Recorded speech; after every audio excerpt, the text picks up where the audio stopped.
Pessoal, vamos começar então? Beleza. Bom, sejam bem-vindos ao escritório do Twitter. Eu vou fazer uma palestra que é a respeito de uma biblioteca que eu tenho trabalhado nos últimos meses. Meu nome é Flávio. O título da palestra é Scylla, Charybdis e o Mistério de Quill. Eu estava pensando se eu tentava falar em inglês Scylla, Charybdis, mas é muito difícil de falar em inglês, então estou falando em português. Quem sou eu? Eu trabalho como engenheiro no Twitter, em São Francisco. Eu trabalho num time que é o time de Core Services, que é o time que cuida dos serviços de back-end, que são os core do negócio, né? E eu trabalho no sistema que é o sistema de tweets. Então é o sistema, eu acho que é o mais core dos cores, né? Eu trabalho com Scala desde 2011. Eu adoro open source, então, na verdade, toda a minha carreira tem sido guiada através de open source nos últimos anos.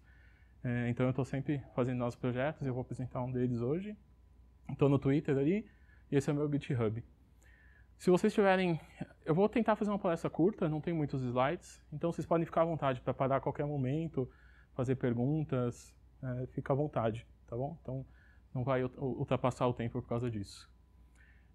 Alguns projetos que eu tenho trabalhado desde que eu comecei a fazer Scala, projetos open source.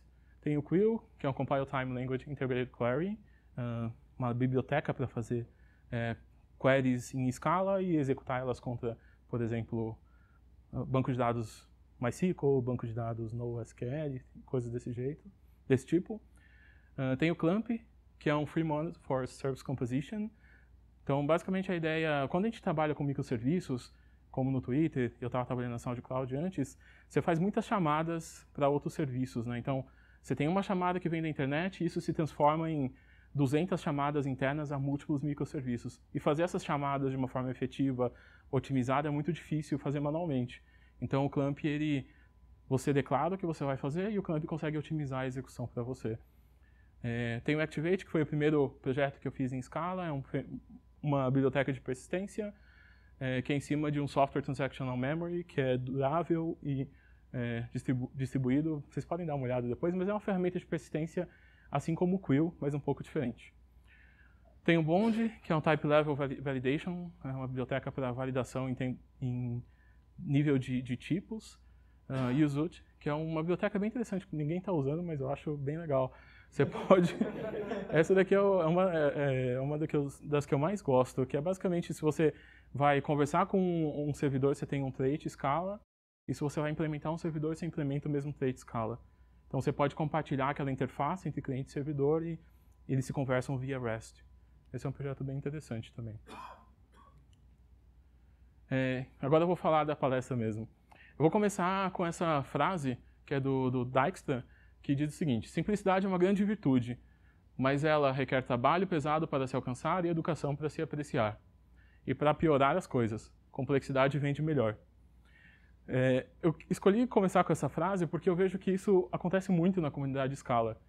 Eu vejo que tem muitas soluções que muitas pessoas usam e ela se vende mais porque é complexa, mais porque parece mais avançado, não porque efetivamente é algo mais elegante, mais simples.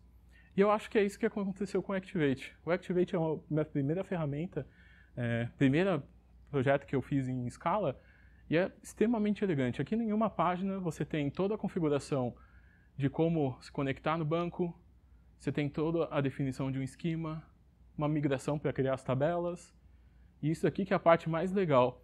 Isso aqui é parecido com uma ferramenta interna que tinha numa empresa que eu trabalhava, que é persistência transparente, basicamente. Então você tem isso aqui sendo uma entidade, você pode criar uma pessoa dentro de uma transação e ela vai ser persistida automaticamente. Você não se preocupa com aspectos de persistência, ele é feito automaticamente.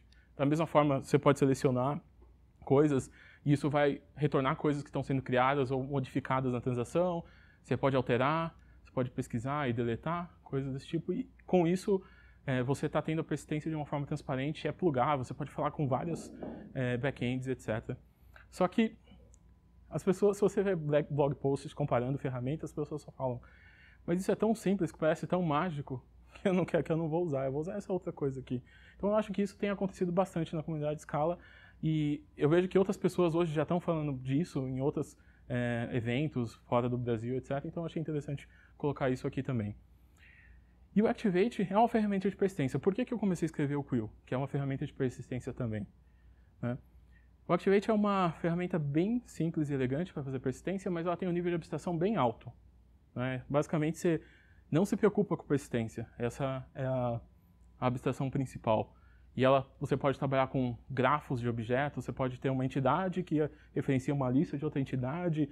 Essa outra entidade pode até estar em outro banco, por exemplo, pode estar em memória. Então um nível de abstração e mecanismo bem complexo. E daí eu fui para 2 ou 3 anos atrás, eu fui trabalhar na SoundCloud em Berlim, e eu comecei a trabalhar com microserviços. E microserviços têm uma característica totalmente diferente do tipo de sistema que eu fazia, que eram sistemas monolíticos, com entidades extremamente ricas, com regras de negócio ao redor dessas entidades também muito ricas. Em microserviços, você tem um serviço, geralmente tem uma tabela com 5 colunas. Essa é a média, mais ou menos. Então, é bastante simples. Então, o que é mais importante no microserviço, onde você tem uma escala muito grande de utilização? Mais importante é o controle do que vai ser executado, quando vai ser executado, como que vai ser cacheado. Então, o Activate não é uma ferramenta adequada para esse tipo de utilização. E eu sempre pensei, poxa, então o que eu posso usar? Eu tentei usar o Slick, que é uma ferramenta da TypeSafe para isso, mas na época, pelo menos, eu tive muitos problemas. Mesmo para fazer queries um pouquinho mais complexas, para fazer uma query que juntava algumas coisas e etc. Ele falhava, dava erro, ou principalmente na SoundCloud a gente utilizava MySQL e as queries eram extremamente lentas, então a gente acabava usando SQL direto. E daí eu sempre pensei, puxa, acho que tem um espaço para fazer uma biblioteca nova. Acho que tem um espaço e é algo que tem necessidade dentro do ecossistema de Scala. E essa ideia estava lá, só que estava trabalhando em outros projetos, que nem o Clamp, etc. E daí, em algum momento, eu vi uma palestra desse cara aí. Não sei se vocês viram essas palestras ou conhecem esse cara. Esse é um dos caras mais importantes de programação. Esse cara chama Philip Wadler. Ele é um dos caras que definiu muitas coisas que a gente utiliza hoje, conceitos de programação funcional. Ele fazia parte do grupo...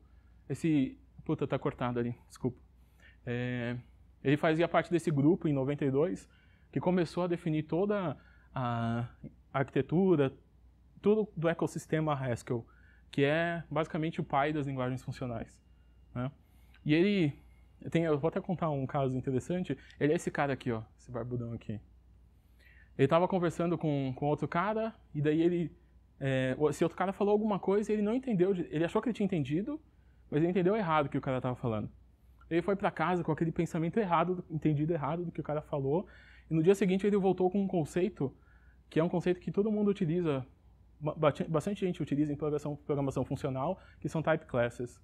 Então, por ter entendido errado, ele foi para casa e pensou uma coisa totalmente diferente, fora do que estava sendo pensado, e criou type classes. É uma coisa que, para quem não conhece type classes e quer entrar mais em programação funcional, vale muito a pena dar uma olhada no que são elas. Até mesmo dar uma olhada em Haskell, apesar de ser um pouco difícil de entender.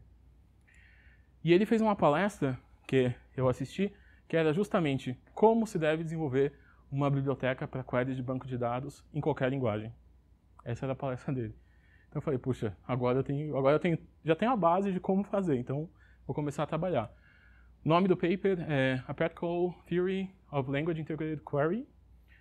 E esse paper tem vários aspectos de como se construir uma biblioteca. Isso é bem legal. E ele é centrado num teorema que é o título da minha palestra, né? Que é o Scylla e Charybdis. Isso aqui é uma metáfora bem antiga. Tinha uma ilha lá na Itália e para chegar nessa ilha tinha 2 monstros. Um monstro era o Scylla, que era uma pedra, uma rocha, e o Charybdis era esse redemoinho, né? Então, para você conseguir chegar na ilha, você precisava passar nesse estreito aqui, de forma a não cair aqui e nem bater aqui. Então, o que isso representa? Né? Quando você está caminhando num sentido, você pode estar caminhando entre 2 maus, né? Entre dois problemas. E no caso de bibliotecas de geração de queries, esses 2 problemas são, que ele colocou no paper. Scylla é quando uma query falha a ser gerada, então a query simplesmente dá um erro e você não consegue executá-la. E o segundo erro, não sei se alguém tem experiência com C#, com outras, com Microsoft, LinkU, é quando a query gera várias queries para o banco de dados. Então, tipo assim, você faz uma query, acha que vai executar uma só e tem 200 queries ou 2.000 queries, dependendo da dimensão. Então, esses são os dois problemas principais que se tem quando se faz uma biblioteca para esse problema. E ele colocou que para conseguir passar no meio, existem 3 restrições e um conjunto de regras que permitem garantir que a query vai ser gerada com sucesso. Então, as restrições são: se você tem uma query que vai para um único banco de dados, se a query retorna tuplas achatadas, então em SQL a gente consegue retornar colunas, né? Valores escalares. Você não consegue retornar em SQL uma lista de objetos, alguma coisa nesse sentido. Tem alguns bancos que têm suporte a isso, mas não é comum. Então você precisa retornar tuplas achatadas. E a query que você está escrevendo tem que ter só operações conhecidas no sistema de destino, um banco de dados. Então ele diz, o teorema de Scylla e Charybdis, que se você tiver essas restrições e utilizar o mecanismo do papel desenhado, você vai garantir que as queries vão ser executadas com sucesso. Então eu falei, yes, eu vou tentar fazer isso. Vamos lá. Então qual que é a ideia? Aqui tem uma query bem simples. Para quem conhece SQL, acho que a maioria conhece, é bem simples, né? Seleciona nome, diferença de idades de um casal, onde a mulher é mais velha do que o homem. É bem simples. E tem um conceito em Scala, que é for comprehensions, que você consegue traduzir isso de uma forma bem parecida, né? Então você tem uma coleção de casais, tira a mulher, tira o homem. Isso aqui é o exemplo do papel, do paper, tá? Então, certo não seria ser homem e mulher necessariamente, poderiam ser casais do mesmo sexo. Mas eu resolvi seguir o exemplo do papel. E no papel ele também fala a mesma coisa, mas tudo bem. Então, seleciona homem e mulher, daí faz os filtros da mesma forma que faria em SQL, e depois você seleciona os valores que você quer, inclusive com a operação ali que é o menos. Tá? Então você consegue expressar isso em Scala. Só que tem um problema, né? Se isso daqui é uma collection em Scala, isso aqui é uma coleção também, isso aqui é uma coleção também, como que a gente vai fazer para iterar em cima delas? Não faz sentido, né? Eu vou trazer todos os casais do banco de dados, vou trazer todas as pessoas do banco de dados para fazer iteração em memória. Talvez alguns cenários façam sentido. A gente até faz no Twitter para alguns cenários. Mas, para o cenário comum, você não vai trazer tudo para a memória. Não é viável. Então, qual que é o pulo do gato para se desenvolver algo que permite você escrever isso e executar contra o banco de dados? É esse conceito de quotation. Citação em português, quotation. É um conceito bem antigo, na verdade. Quotation vem, acho que, da década de 70, alguma coisa assim. Tem papers dessa época. E a ideia é, quando você coloca, né, todo esse código dentro de uma quotation, na verdade, ela não vai ser código Scala que vai ser executado em runtime. Ela, na verdade, vai produzir uma AST, essa bonitinha AST, se vocês quiserem dar uma lida ali. Ela vai produzir uma AST que vai ler aquele código através de um macro, e então a gente vai aplicar as regras do paper. Isso aqui, assim, olhando, parece, puta, isso aí parece ser complicado. Mas, se você entender, isso aqui é extremamente elegante e extremamente simples. Porque se você olha, por exemplo, o Microsoft LinkU, se você olha o Slick, o código de normalização é, assim, absurdamente complexo. Absurdamente complexo. E escrever isso daqui é praticamente 2 classes de 100 linhas no máximo. Então, isso é bem poderoso. Apesar de parecer complexo, é um negócio bem elegante e bem simples, na verdade. E daí você pega a AST, que foi obtida através de quotation, você passa por essas regras de normalização e é possível garantir que vai ser gerado um SQL final nesse formato. Tem alguma pergunta? Fica à vontade. Não? Tem uma pergunta? Por favor, fiquem à vontade para parar, senão minha palestra vai acabar em 15 minutos, eu acho. Então, qual que é a caixa de ferramentas que o Quill traz junto com esse conceito de quotation e etc., que também é implementado de acordo com o paper do Philip Wadler? Primeiro, que você pode abstrair valores. Isso é muito importante para a composição. Então, você pode ter uma quotation que recebe A e B, que são inteiros, né, uma função.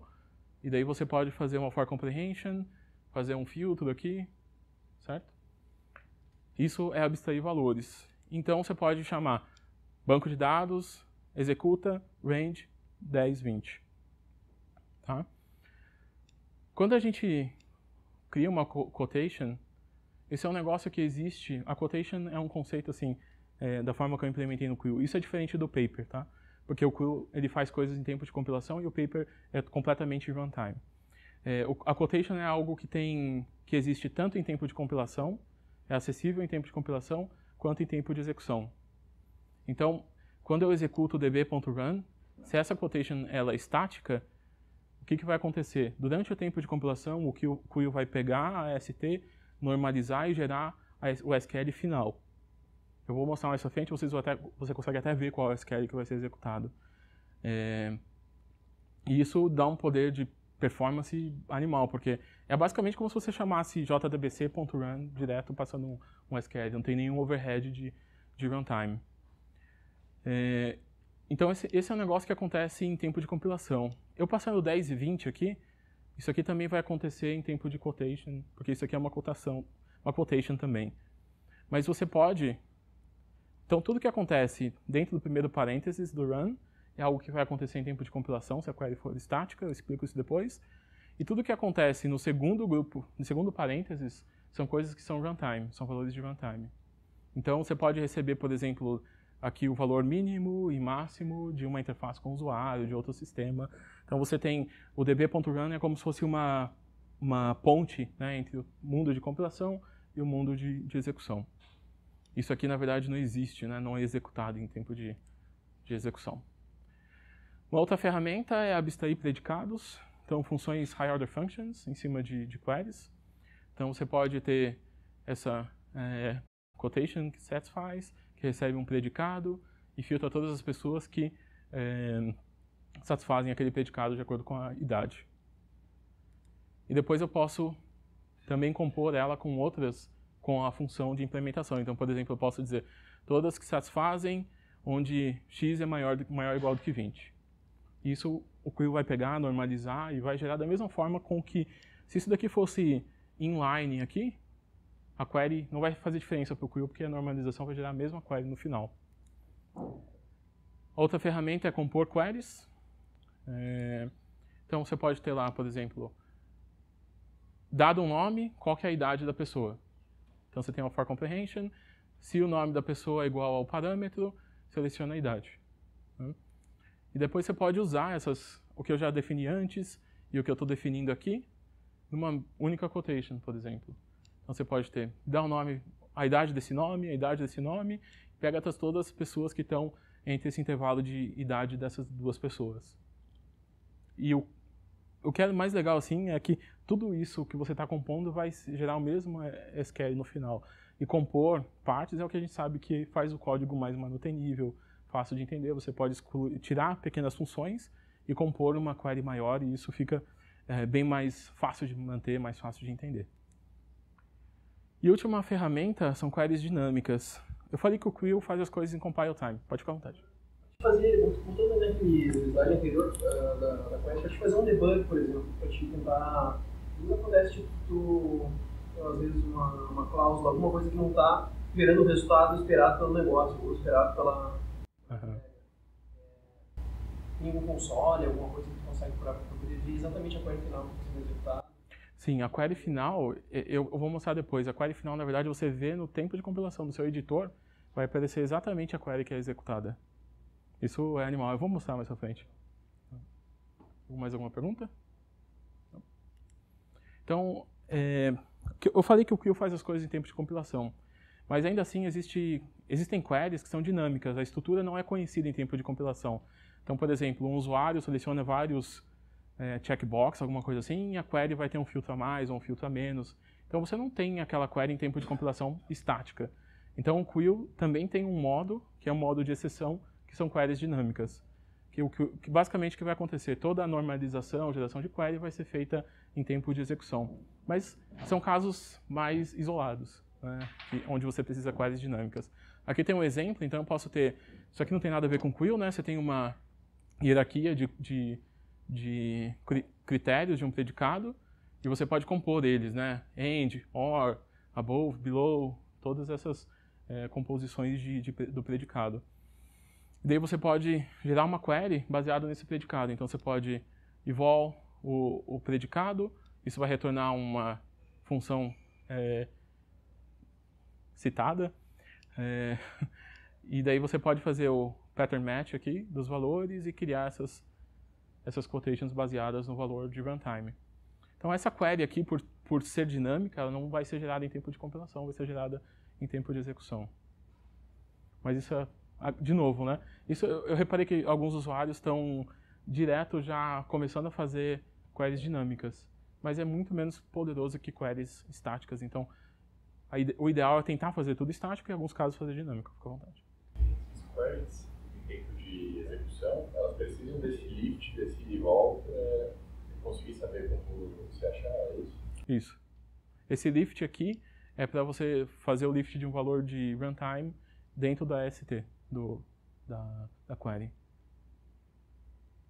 Mas o resto é igual, né? É só o lift que é diferente das outras. Estático, você pode usar aquelas técnicas de se tá nulo, sabe quando você monta umas queries? Sim. Se tá nulo, você executa essa, executa aquela. Você consegue... O ideal é tentar... Tem alguns casos que não dá. Na verdade, assim, o único caso que não dá para não fazer dinâmico... Não, que não dá para fazer... Não dá para não fazer dinâmico é quando tem recursão. Quando tem recursão, que aqui, por exemplo, eu chamando eval, chama... Né? Isso aqui você não tem como fazer extrair de uma forma que as queries fiquem estáticas, porque a estrutura interna depende de recursão. Mas aí seria, sei lá, o cara fez um endpoint que tem uma DSL que recebe uns negócios assim. Né? Por isso que eu falo que assim, é um caso de exceção e evitem esse caso. Vai chegar, se vocês usarem Quill, se chegar nesse caso, pensem bem se precisa de query dinâmica e tenta fazer estática. Mas você está certo, você consegue fazer case antes e executar a sua query específica, né? Umas brincadeiras aí com... assim, você não escola da query, né? Da query gerada, mas está codificando a escala, usando typesafe. Tem gente que olha para o RPM, eu já vi esse desenvolvedor que não sabia o SQL, só sabia o RPM. Cara, como isso, assim, tipo... Eu acho, assim, na verdade, para ser sincero, num ambiente que não tem muita escala, talvez seja até melhor. Você trabalha no nível de abstração maior, né? Você consegue lidar com regras de negócio bem complexas sem pensar no SQL que vai ser gerado. Isso é um poder que, para mim, assim, no passado, quando eu trabalhava com monolitos, era algo bem interessante. Mas também, ao mesmo tempo que você não sabe, é o que te morde depois, né? Vou mostrar alguns exemplos agora. Eu pensei em fazer live coding aqui, mas eu achei que é muito arriscado, então eu coloquei uns GIFs aqui. Então aqui a gente tem um exemplo de utilização do Quill.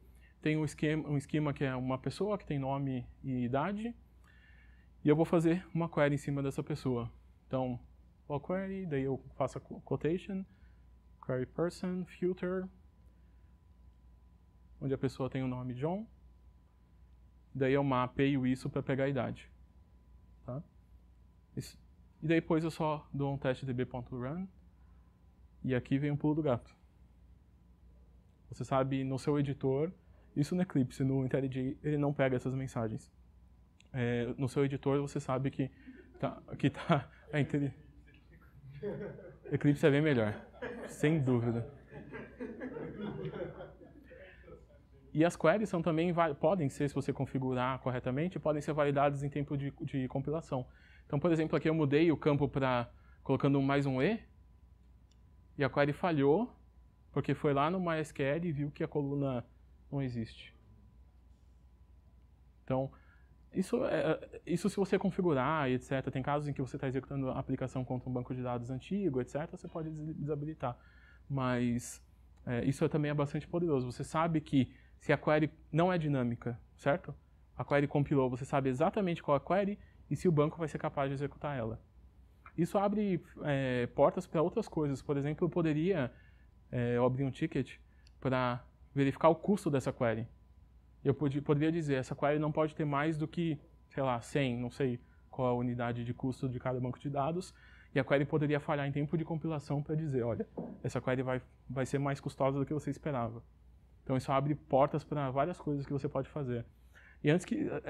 porque parece que talvez a gente esteja executando isso no banco, a gente não está executando a query, o update, o insert, o delete, nada disso. A gente está só fazendo prepared statement para validar a query. Então ele não muda o estado do banco de dados. Outra pergunta, se você fizer um filter, depois um take 10, outro filter, ele vai fazer uma subquery ou ele... Tem alguns casos que tem necessidade de fazer subquery, né? Se você tem, por exemplo, 2 takes, em SQL você não tem como fazer expressar em uma única query, tem que fazer subqueries. Mas o Quill, ele faz ao máximo, todos os casos que são possíveis de fazer sem subquery, o Quill faz. Mas tem casos que não são possíveis. Se você colocar 2 filters, ele vai entender que é um end ali, alguma coisa assim. Se você colocar 2 filters, ele não vai fazer subquery. Mas se você colocar 2 takes, vai, porque 2 takes não tem como você fazer com um único SQL. Se você colocar um sort by depois um take, também não funciona. Se você colocar um flat map e dentro colocar um take e um sort by, esse é um caso que nem existe em SQL. Você não existe o correspondente SQL e o Quill vai dar um erro em tempo de compilação para você. Tá? Então, e o legal é que você tem todo esse feedback em tempo de compilação. É claro que podem ter bugs onde tem mais nesting de queries do que necessário, mas o paper, toda a solução que o paper traz para o Quill, deixa as coisas bastante flat, em uma única query, sem tanto nesting.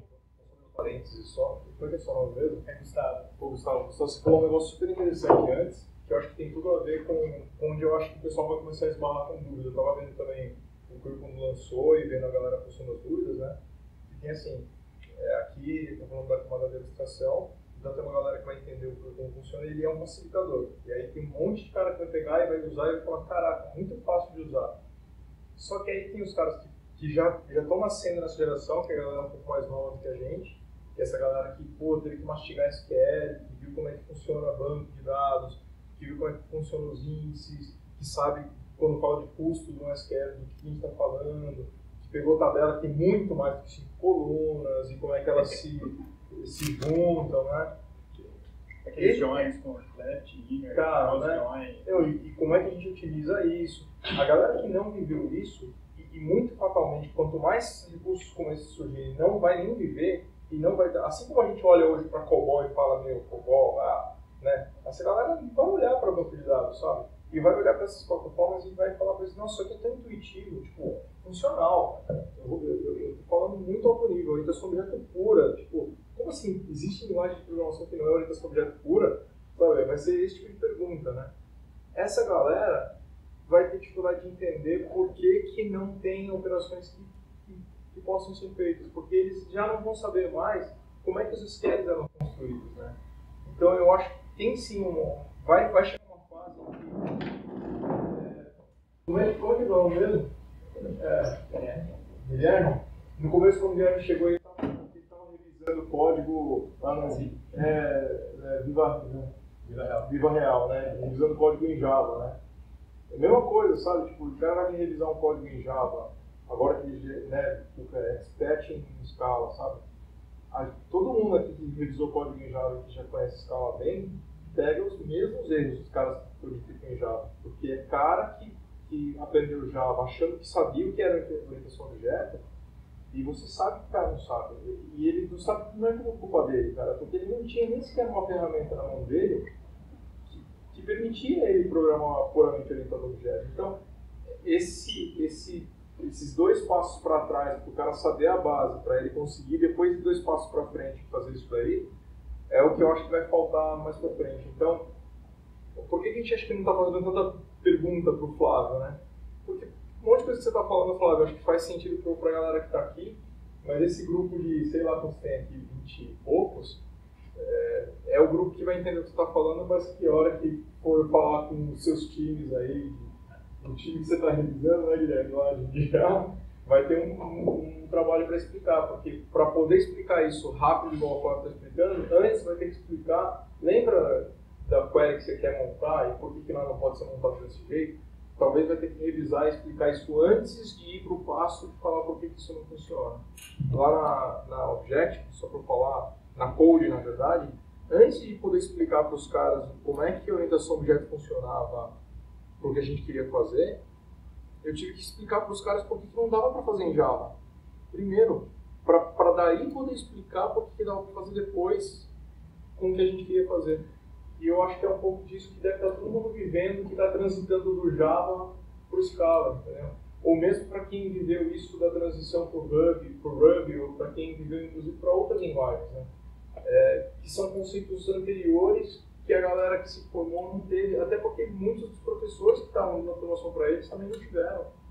E aí eu acho que por isso que surgem aquelas dúvidas que estavam surgindo para você de madrugada lá, que você estava tendo que responder.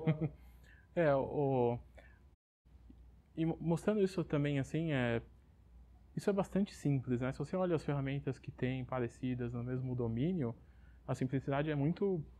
Você consegue escrever em 5 linhas, conectar no banco, definir o esquema e fazer uma query, por exemplo. E isso é algo que assusta as pessoas, eu não sei porquê. E eu acho que a gente precisa mudar na comunidade Scala.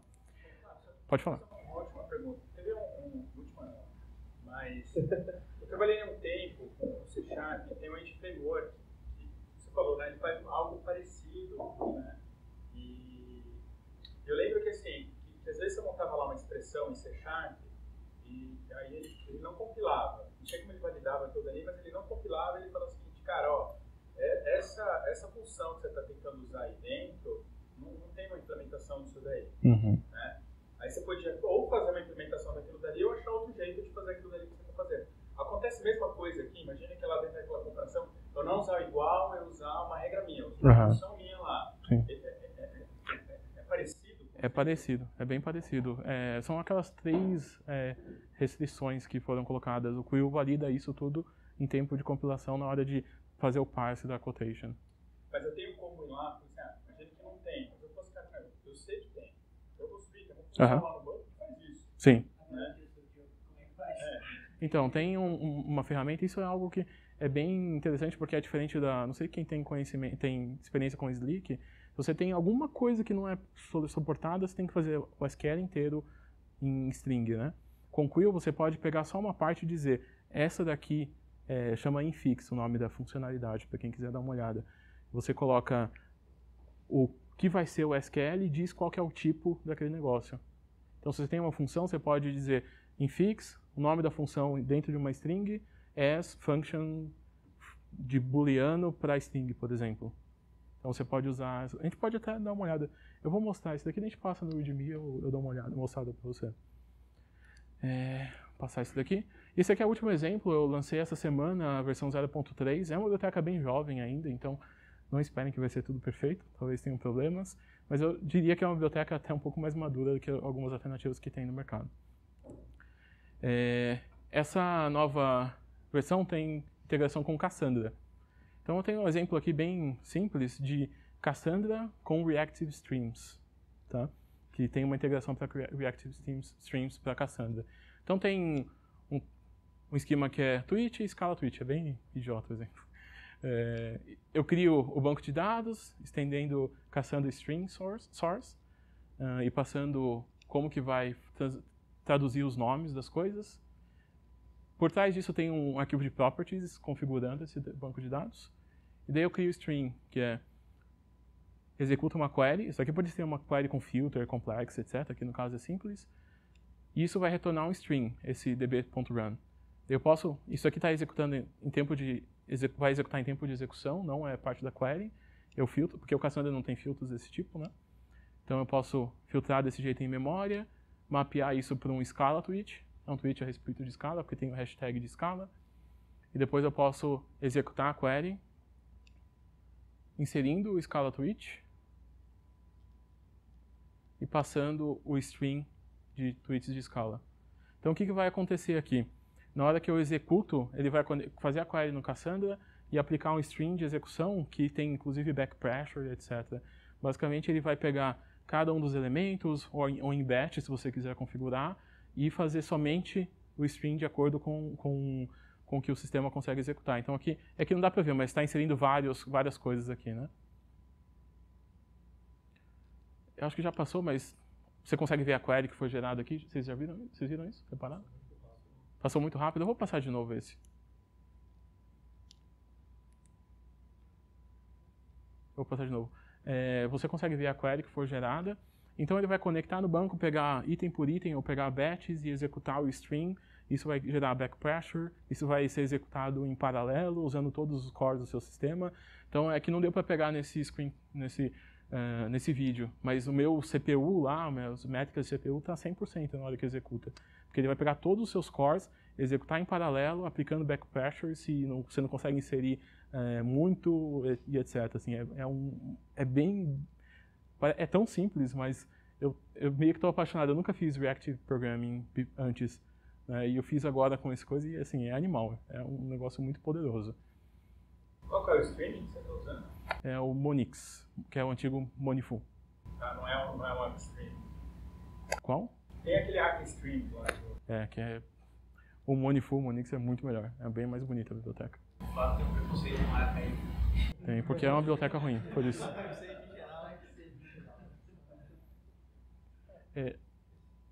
Só fiquem de olho ali que vai aparecer as queries, tá? Pode falar. Esse map para escala print, ele não tem nada a ver com a query que ele vai executar, né? Ele é feito depois. Isso. É feito dentro do stream. Isso porque eu poderia, se eu tivesse fazendo queries no banco de dados que tem filtro desse tipo, poderia fazer isso dentro da query. Mas nesse caso eu estou fazendo com o stream, porque o Cassandra não foi feito para fazer esse tipo de query no banco.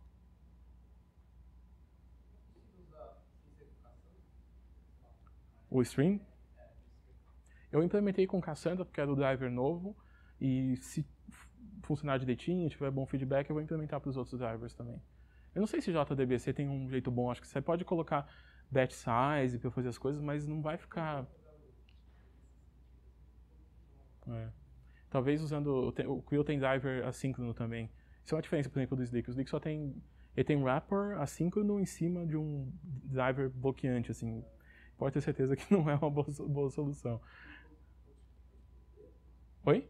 Acho que o PostDB alguma coisa assim já tem as bibliotecas fazer Reactive Programming, legal.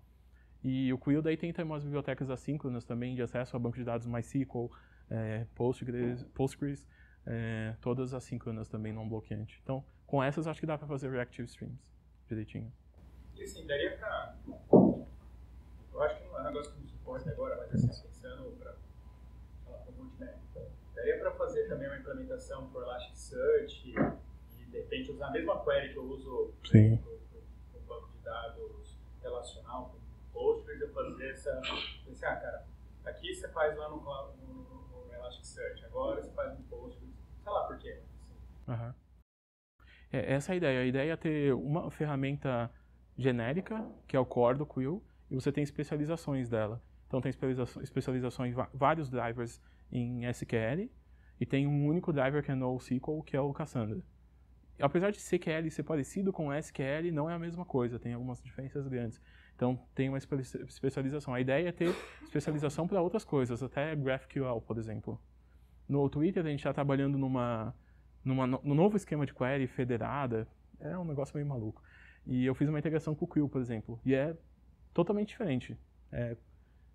O tipo de query que você escreve e é gerada, por exemplo. Então a ideia é ser um negócio genérico para poder gerar para diversas... Por exemplo, tem até um ticket que foi ideia de um cara lá na mailing list, que é gerar queries em cima de estruturas de dados em memória, listas e etc. Porque o Scala, quando você usa map, for each, etc., ele gera alocação de objeto e isso é bastante lento. E é muito mais rápido você usar um while loop, por exemplo, se você usar algumas outras coisas. Então daria para pegar uma query escrita em Scala e transformar numa query bastante otimizada para executar em cima de collections Scala também, por exemplo. Então a ideia é ter um negócio bem genérico mesmo. Acho que é isso. Deixa eu só falar uma coisa antes que eu esqueça, pode ser? Eu tenho trabalhado e conseguido, por exemplo, eu fui para a SoundCloud, eu fui para o Twitter, etc. Foram tudo oportunidades através de projetos open source. Então, eu diria assim, quem pudesse publicar o que está fazendo, trabalhar em open source, é uma grande oportunidade. E eu estou aberto também, quem quiser contribuir, o Ricardo às vezes contribui algumas coisas, tem... Oi? Sim, assim, não se espera nada de Não espera nada extraordinário, assim. Às vezes as pessoas ficam com medo, eu não sei tanta escala, ou isso aqui, puxa, parece de outro mundo. Pode ter certeza, eu e outras pessoas na comunidade open source estão muito abertos a receber alguém que esteja interessado em contribuir e mentorar e etc. Pode falar. Lá no Twitter vocês já estão usando, já tem alguns serviços rodando? Não, eu entrei no Twitter faz 3 meses. Eu comecei esse projeto antes e tal, mas o pessoal está bem interessado.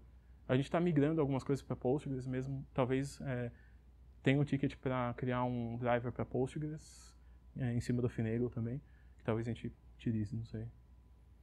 E também lá não se usa muito mais banco de dados relacional, então não tem... Os bancos de dados que a gente utiliza são Key Value Store, então você não tem queries assim desse tipo. Então não é tão comum, não é um caso comum de se utilizar lá. Mais alguma pergunta? Oi?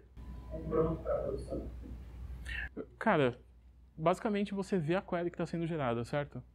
Então, assim, não tem muito que possa ir errado, entendeu? Se for dar errado, vai dar errado em tempo de compilação. E o código depois... Oi? O medo não é tanto dar errado, mas faltar alguma funcionalidade e você... Sim. Às vezes você pode escrever então, mas aí você não tem muita vantagem. Você perde quando não tiver algo que você precisa, pode... a gente está usando o Slick 3 agora lá também. Eu diria que 90% dos casos a gente não precisa escrever SQL, mas na hora que você precisa, você se sente mal de escrever o SQL, sabe? Eu acho que se você der uma olhada no... Deixa eu mostrar um infix. O... Mas eu acho que tem muita coisa muito usada mesmo. Não, tem um... Tem. De vez em quando, né? Tipo, cara, quando você não tem uma funcionalidade, tipo, você vai fazer uma query na mão. Mas isso até... Agora, e assim, tem umas coisas que você não consegue estender. Por exemplo, hoje eu passei, cara, o dia inteiro, eu queria fazer uma coisa simples, assim. Uhum. O New Relic, por conta do jeito que ele está executando lá, o New Relic ele não consegue instrumentalizar as queries do Slick. Então, se você estiver usando o New Relic, a versão, que a gente usa lá, a versão, que não é a versão Flip, e você quer poder olhar ali no New Relic como é que estão as suas queries, se você estiver usando o Slick, você não vai ver. Eu falei assim, tá, beleza, o driver no suporte. Tá bom, quero ver isso daí no log. Eu falei assim, mas ele já tem um esquema que ele loga, só que o loga do jeito dele lá, que é um formato ruim, porque eu teria que tipo, parsear aquela mensagem que ele manda, e ele loga todas as queries. Eu falei, cara, eu não quero que logue, eu quero que só logue as queries lentas. Eu falei, beleza, achei lá a classe que faz esse log, vou sobrescrever e dar um jeito de colocar. Cara, eu não tenho um ponto, pode conseguir estender, mas não tem assim. Eu falei, cara, eu fiquei louco com isso. Assim. Sim. Sinceramente, assim, tem... Se você olhar, tem uma comparação do Quill com o Slick, um documento no repositório. Assim, por exemplo, aqui o caso do infix. Isso daqui, cara, é muito poderoso. Se você tem alguma coisa que não é suportada, tem acho que uma issue aberta para o Slick há 1 ano, talvez, para suportar for update. Que é query, não sei o que lá, você faz uma query que vai ser atualizada depois. E tá até lá, tá até hoje aberta. Com o Quill você utiliza o infix e pronto, já está feito. Né? Você faz aqui uma classe implícita, dado uma query, e você diz, o que vai ser a query final? Vai ser o infix da query com o texto for update no final. Pronto, você tem a funcionalidade. Então você consegue, a maioria das coisas, não digo que tudo, mas a maioria das coisas que não são suportadas pelo Quill, você consegue fazer com o infix. E o infix é reutilizável. Então você pode fazer uma classe implícita com uma função e reutilizar em todos os lugares, por exemplo. Então o infix é um pulo do gato bem interessante, assim, com relação a esse problema de não suportar alguma coisa, porque é muito difícil suportar tudo, né? Deu para fazer, por exemplo, group by ou Stint também com isso? Group by já tem, né? Mas deixa eu pensar. Daria para fazer. Só que ele faria mais nesting do que o Quill faz. Porque o infix é opaco para o Quill. Ele não vai fazer parte daquele negócio. Então, se você fazer um group by utilizando o infix, ele não vai conseguir otimizar de uma forma com que ele faça tudo flat, né? Ele vai acabar fazendo mais queries aninhadas. Mas daria para fazer group by com infix também. Considera os índices, os tipos de índice, quando ele agrupa as coisas? Não. Ele vai tentar fazer a query mais simples e flat possível. E geralmente os bancos de dados conseguem otimizar. Se você faz a query sem nesting, ele consegue otimizar de acordo com os índices, né? Agora, se você, o MySQL, se você fizer a query com nesting, que nem tentei usar o Slick assim, cara, é um inferno. Não funciona, porque o MySQL não dá certo. Isso é um comentário super importante e relevante para falar. Tem uma coisa que eu acho um veneno, que é quando o desenvolvedor delega para o código as dicas para como o banco deve se comportar com relação à indexação. Por que eu acho isso um veneno? Porque o cara pega Ricardo, né?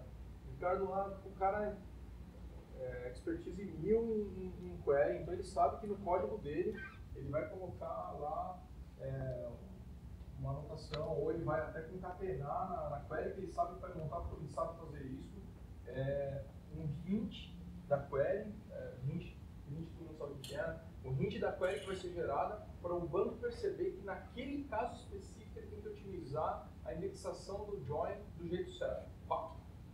Cara, ele fez isso, só a query dele vai rodar com a performance boa, todas as outras vão combinar.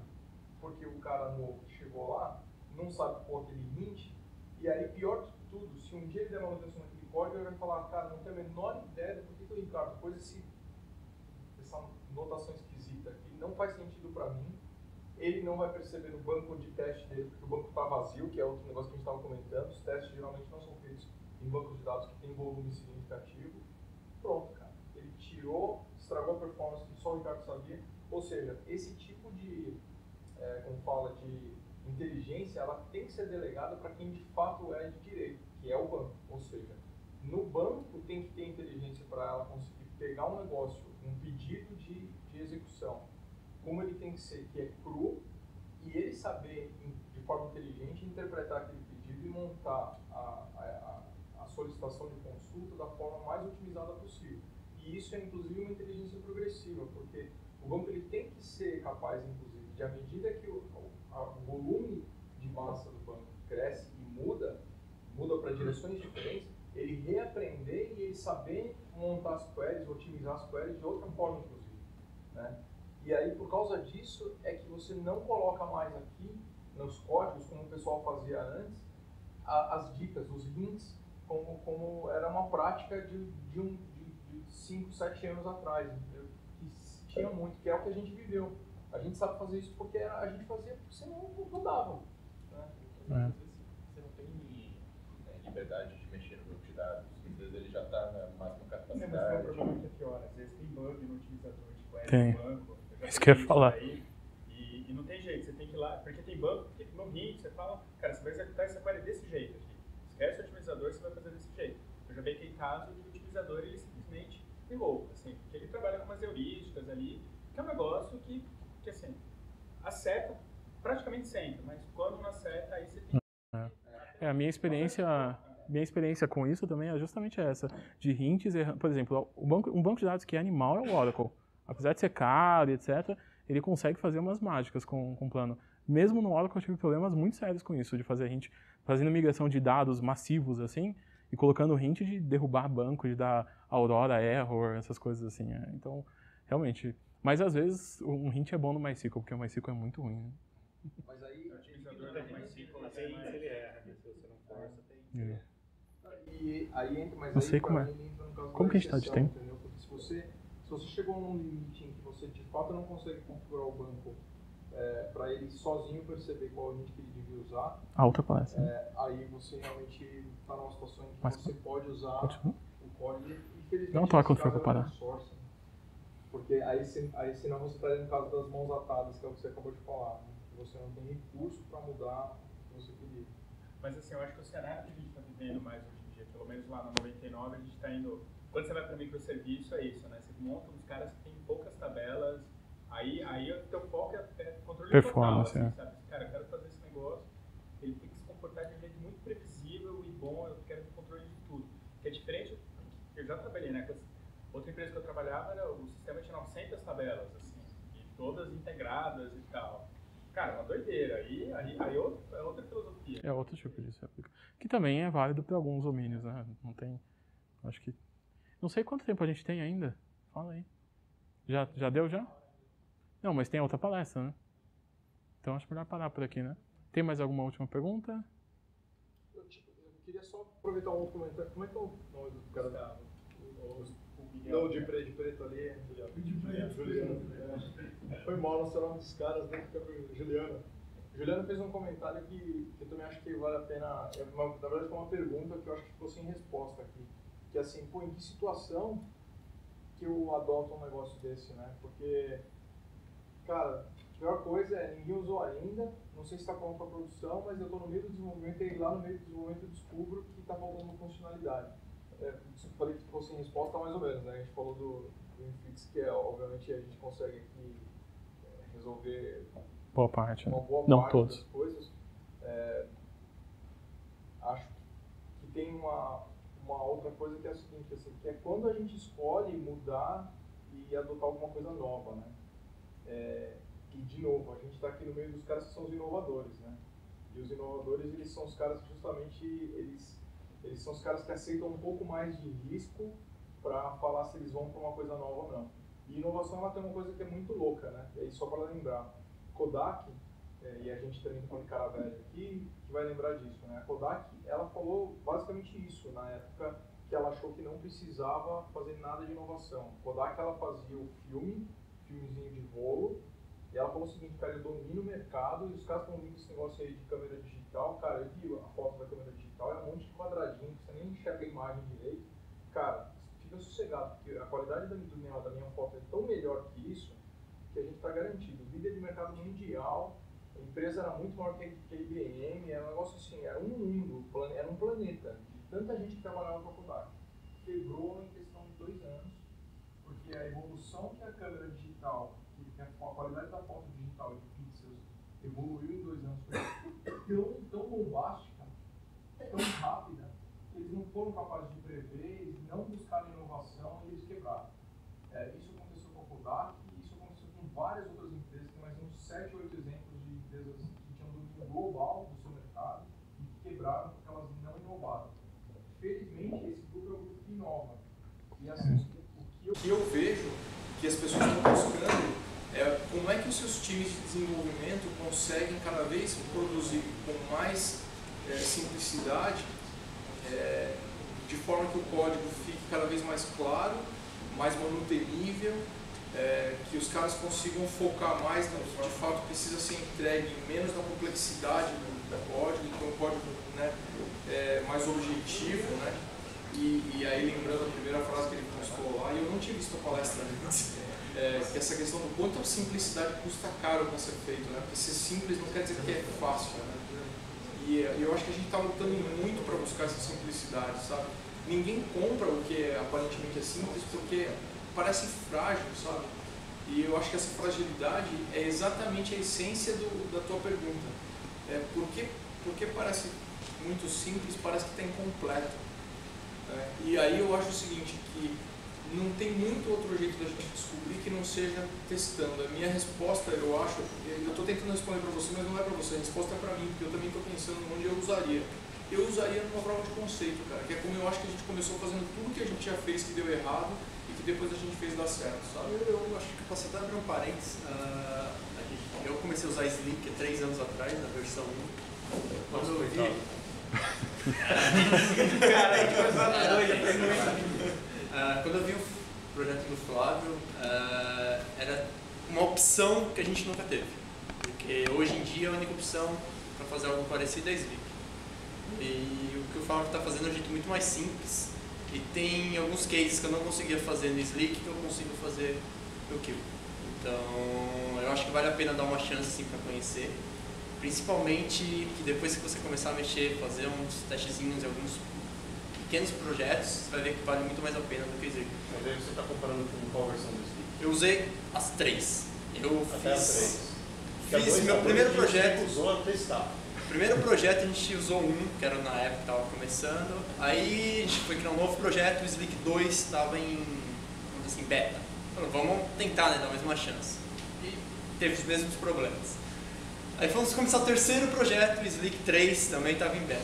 Aí fizemos a opção de tentar essa terceira opção.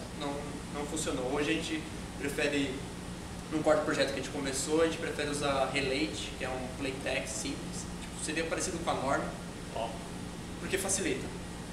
Relate é o nome dele.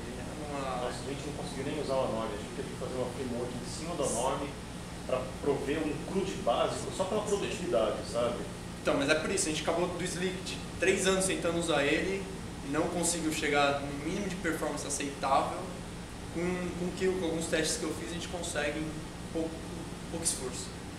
O meu medo aí é que a gente acabou de começar a adotar o Slick. Estamos saindo do Norm e indo para o Slick.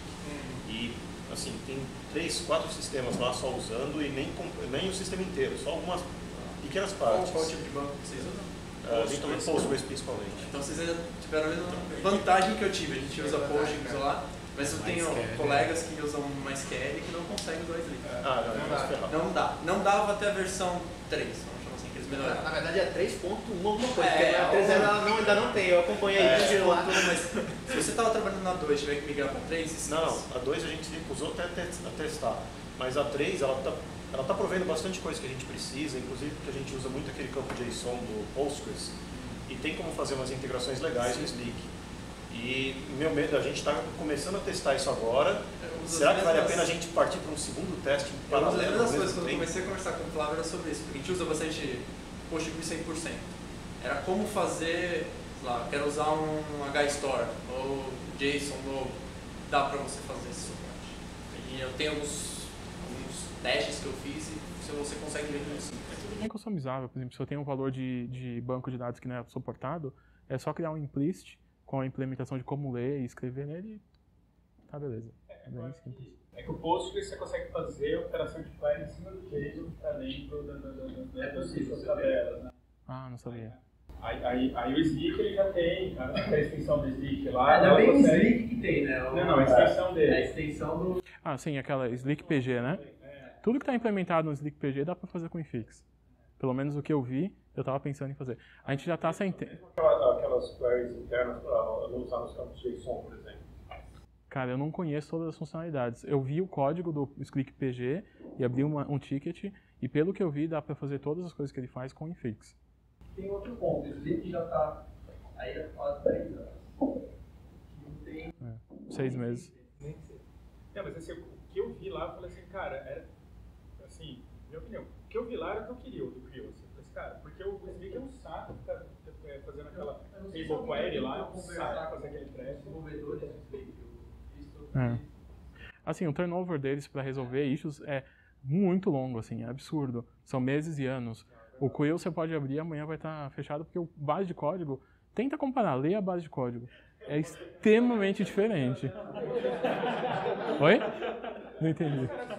Quando você entra no 3, não foram muito boas, porque eles tiveram que manter a bagagem do 2, até código muito antigo, e isso não foi uma boa decisão.